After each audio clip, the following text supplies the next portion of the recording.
Varicose veins కి సరైన చికిత్స కోసం సంప్రదించండి ఎవిస్ హాస్పిటల్. నమస్తే రమగారు. నమస్తే జయ. రమగారు, మనము సాధారణంగా గుమ్మానికి పసుపు రాసుకోవాలనుకుంటాము.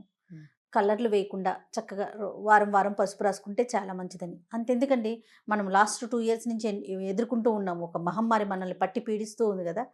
సో పసుపుని బాగా వాడాలి, వంటల్లో ఎక్కువగా ఉపయోగించాలి, ఆవిరి పట్టడానికి కూడా వాడుకోమని చెప్తూ ఉంటారు. కొన్ని పచ్చళ్ళాటల్లో కూడా ఎక్కువగా మనం పసుపుని వాడుతూ ఉంటాం కదా. ఇదివరకు కూడా ఈ పసుపు వినియోగం ఇలాగే ఉండేదండి. ఉండేది. పసుపు క్రిమిసంహారిణి కదా.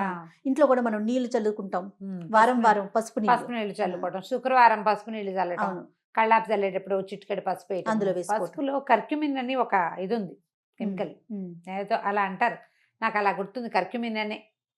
అయితే దీంతో ఇది మనకి శుద్ధి చేస్తుంది, అంతఃశుద్ధి బాహ్య శుద్ధి కూడాను.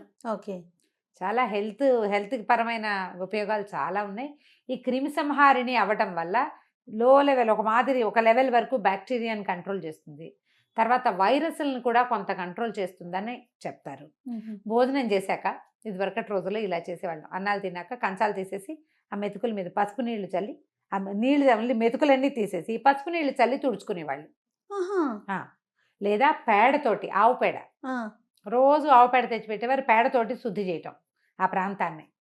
అప్పుడు ఈ ఫుడ్ పార్టికల్స్ కింద పడడం వల్ల ఏదైనా బ్యాక్టీరియా డెవలప్ అయితే, శిలీంధ్రాలు లాంటివి అంటే బూజు లాంటిది ఏదైనా డెవలప్ అయితే వాటితోటి వచ్చే సమస్యలు రాకుండా ఉండటం కోసం విస్తారంగా పసుపు నీళ్లు వాడేవాళ్ళు. మా చిన్నతనంలో అయితే పీరియడ్స్ స్నానం చేయగానే పసుపు నీళ్ళతోటే పోసేవాళ్ళు. మామూలు మనకి అమ్మాయిలు పెద్దవాళ్ళు అయినప్పుడు కూడా పసుపు బాగా వాడతారు, పసుపు నీళ్లు పోస్తారు.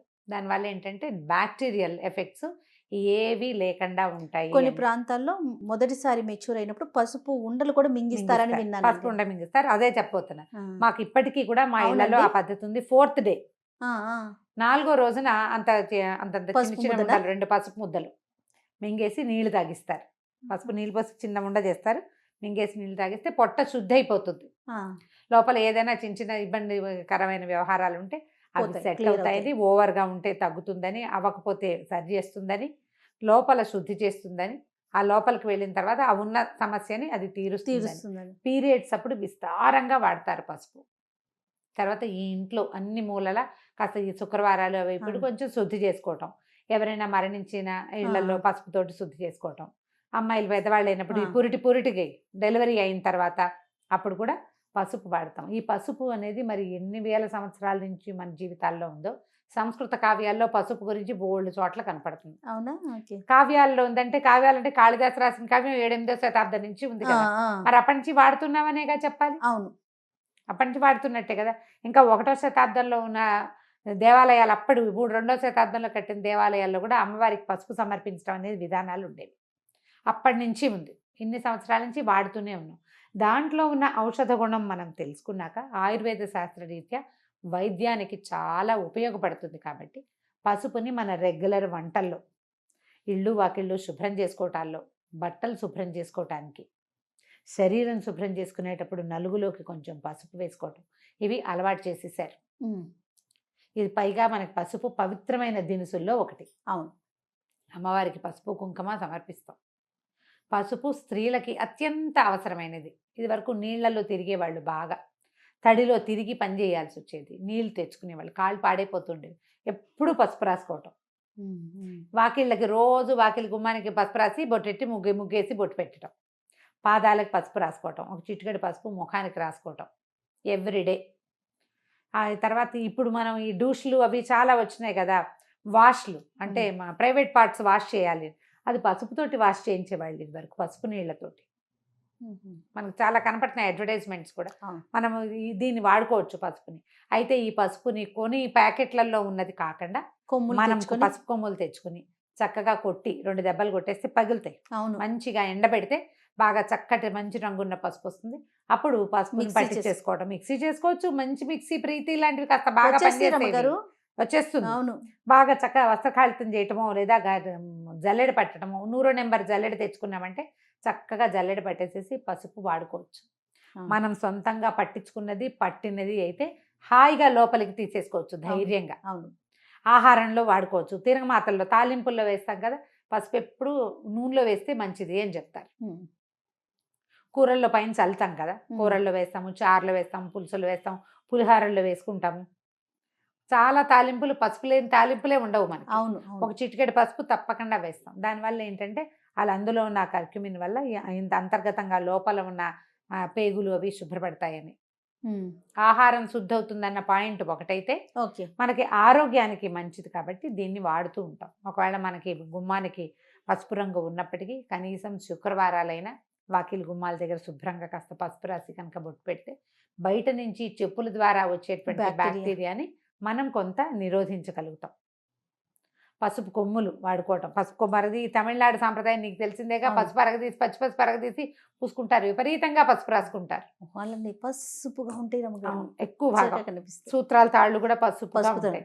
ఈ స్నానాలు చేసేటప్పుడు శుక్రవారం తలంట్లు పోసుకునే వాళ్ళు, శనివారాలు తలంటి పోసుకునే వాళ్ళు ఉంటారు కదా, సున్నిపిండిలో తప్పకుండా పసుపుని వేసుకుంటే శరీరం మీద మచ్చలు అవి తగ్గిపోతాయి. హెయిర్ గ్రోత్ తగ్గుతుంది అంటారు కానీ ఏమో అదంతా బాగా అనిపించదు నాకు. కానీ కొంచెం కలర్ చక్కగా ఉంటుంది, శరీరపు రంగు బాగుంటుంది. అంతంత పసుపు వేసుకుంటే ఎల్లో కలర్ వస్తుంది. ఒక చిటికెడు పసుపుని కూడా యాడ్ చేసుకుంటే కనుక పసుపు చాలా విధాలుగా ఉపయోగపడుతుంది. రమ్మగారు ఏ వయసు వారు తీసుకోవచ్చు అంటారు పసుపు? ఉండలు ఈ పిల్లలు పెద్ద మనిషి అయిన వయసు అప్పటి నుంచి కూడా చూసుకోవాలి. మనకి అతివేడి చేస్తుంది కొంతమందికి, యూరిన్ బర్నింగ్ లాంటివి వస్తాయి. అలాంటివి ఏమీ లేకపోతే పొట్టలో ఏదైనా ఇబ్బంది ఉందేనే అనిపిస్తే కనుక అప్పుడు తప్పకుండా వేయచ్చు. మెనోపాజ్ స్టేజ్లో కూడా వేసుకోవచ్చు. మనకి పీరియడ్కి సంబంధించినవి, గర్భాశయానికి సంబంధించిన వ్యాధులు ఏ ఉన్నా సరే మంచి పసుపు ఇంట్లో పట్టుకున్నది 2 కుంకుడు గింజలంత ఉండలు, 2 ఉండలు పీరియడ్ వచ్చిన 4th డే స్నానం చేసేస్తారు. పసుపు రాసుకుని స్నానం చేయటం, 2 ఉండలు పొద్దున్నే ఇచ్చేస్తే చాలా బాగా ఉపయోగపడుతుంది. పరగడుపుని తీసుకోవటం, పరగడుపుని వేసేసుకోవటం ఏంటి, పిల్లలకి అది అలవాటు చేసేయాలి జయ. పిల్లలకి ఎలా తింటారు, ఎలా మింగుతారు, గొంతు కడ్డం పడుతుంది, అడగకూడదు అట్లా. టాబ్లెట్లు మింగరు, అంతే అలాగే అలవాటు చేయాలి. చేస్తే పొట్ట కూడా బాగుపడుతుంది కదా. అదైనా తర్వాత ఇంకొకటి, పసుపుతో నేను రెగ్యులర్గా చేసే 2 రెమెడీలు చెప్తా. అలర్జీ కాఫ్ వస్తుంది కొంతమంది, గట్టిగా ఏదో దుమ్ముకి దగ్గు వస్తూ ఉంటుంది, పొద్దున్న లేవగానే చిక్కు తుమ్ముతూనే ఉంటారు. దానికి భలే బాగా పనిచేస్తుంది పసుపు. పొద్దున్నే హాట్ వాటర్లో ఒక చిటికెడు పసుపు, చిటికెడు ఉప్పు వేసుకొని తాగేయండి. ఓకే, చాలా బాగా తగ్గుతుంది. నిద్ర లేవగానే ఆయాసం వచ్చినట్టు ఉండేది నాకు, అలా అనాల్సి వచ్చేది. ఊపిరి ఆడట్లేదు అనిపిస్తుండేది. ఏదో ఆ పొద్దుటి పూట తెలిమంచుకి దుమ్ము ఎలర్జీ అన్నమాట. ఎంత బాగా పనిచేస్తుందంటే అది 3-4 రోజుల్లో సగం ఎలర్జీలు తగ్గిపోతాయి. ఈ చలి రోజుల్లో ఎక్కువ వచ్చేది. ఈ పసుపు ఉప్పు గనక రెగ్యులర్గా తీసుకుంటే చాలా బాగా. చిటికే నేను చెప్తున్నది, 1/2 స్పూను ఎంత అని అడగండి. ఒక కప్పు నీళ్లు, కప్పు మామూలు టీ కప్పు ఉంటుందా, కప్పు వేడి నీళ్లు, దాంట్లో ఇంతే. ఇట్లా చిటిక అంటే ఎంత, ఇంతే కదా, ఇదే కదా చిటిక. ఇట్లా 2 వేలతో తీయండి, ఎంత వస్తుంది అది వేసేయండి, అంతే. ఉప్పు వేయండి. దాని రుచి కోసం వాటి కోసం ఆలోచించద్దు, కేవలం ఆరోగ్యాన్ని గురించి ఆలోచించండి. ఇందులో నిమ్మరసం వేసుకోవచ్చా, తేనె వేసుకోవచ్చా ప్రశ్న లేదు. దీని రెమెడీ ఇంతే.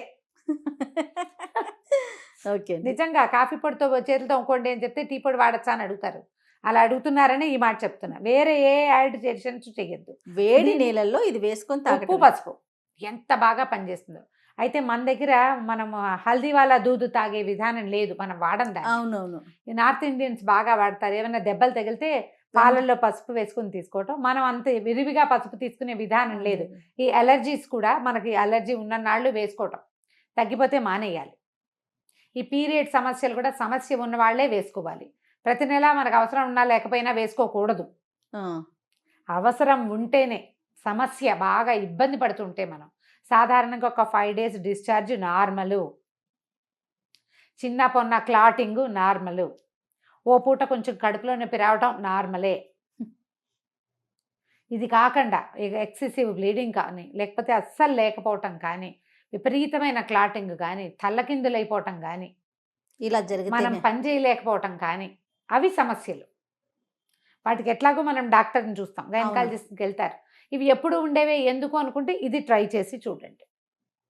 రైట్, ఇలా కనుక చేస్తే సరిపోతుంది. పసుపుని ఇంకో రకంగా పుళ్ళు, దెబ్బలు తగిలితే చిన్న కట్స్, వూండ్స్, కత్తిగాట్లు, వాటన్నిటికి చాకులతోటి కోసుకుంటూ ఉంటాం. చక్కగా పసుపు పెట్టేసేయటం. ఈ వేళ్ల దగ్గర ఇక్కడంతా పాడైపోతుంది, కాళ్ళకి పసుపు రాసుకోవటం. అలాగే ఈ చేతి వేళ్ల దగ్గర ఈ పార్ట్లో అప్పుడప్పుడు మనకి వర్షాకాలం వస్తుంటాయి. అవును. ఇక్కడ కూడా కొంచెం పసుపు కొబ్బరి నూనె రంగరించి రాత్రిపూట కనుక గోళ్ళ చుట్టూతా ఇలా పెట్టేసుకుంటే దుప్పట్లు కొంచెం తెల్ల దుప్పట్లు కాకుండా చూసుకోండి. కాసేపటికి ఎండుతుంది, కొద్దిగా డ్రైగా అవుతుంది. అలా ఉంచుకోండి, తొందరగా మానుబెట్టిపోతాయి. పాదాలకి పసుపు రాసుకోవటం ఒకటి మంచి హ్యాబిట్. శుభ్రంగా ఉంటాయి, గోళ్ళు అవి పాడు కాకుండా ఉంటుంది. ఇక వెనకాల ఉన్న ఫంగస్ అవి ఏమి చేరకుండా, నానిపోవటం వల్ల వచ్చే సమస్య రాకుండా ఉంటుంది. పాతకాలం పద్ధతులన్నీ కూడా మన ఆరోగ్యానికి మేలు చేకూర్చేవి. అవును. అందులో పిచ్చితనము, తెలివి తక్కువతనము, వెనకబాటుతనము ఏం లేదు. ఉమ్. అన్నీ ముందుకి తీసుకెళ్లేవేమన్నీ. Yes. అవి సరిగ్గా అర్థం చేసుకుని ఆచరించాలంతే. తప్పకుండా అండి. నమస్తే. నమస్తే.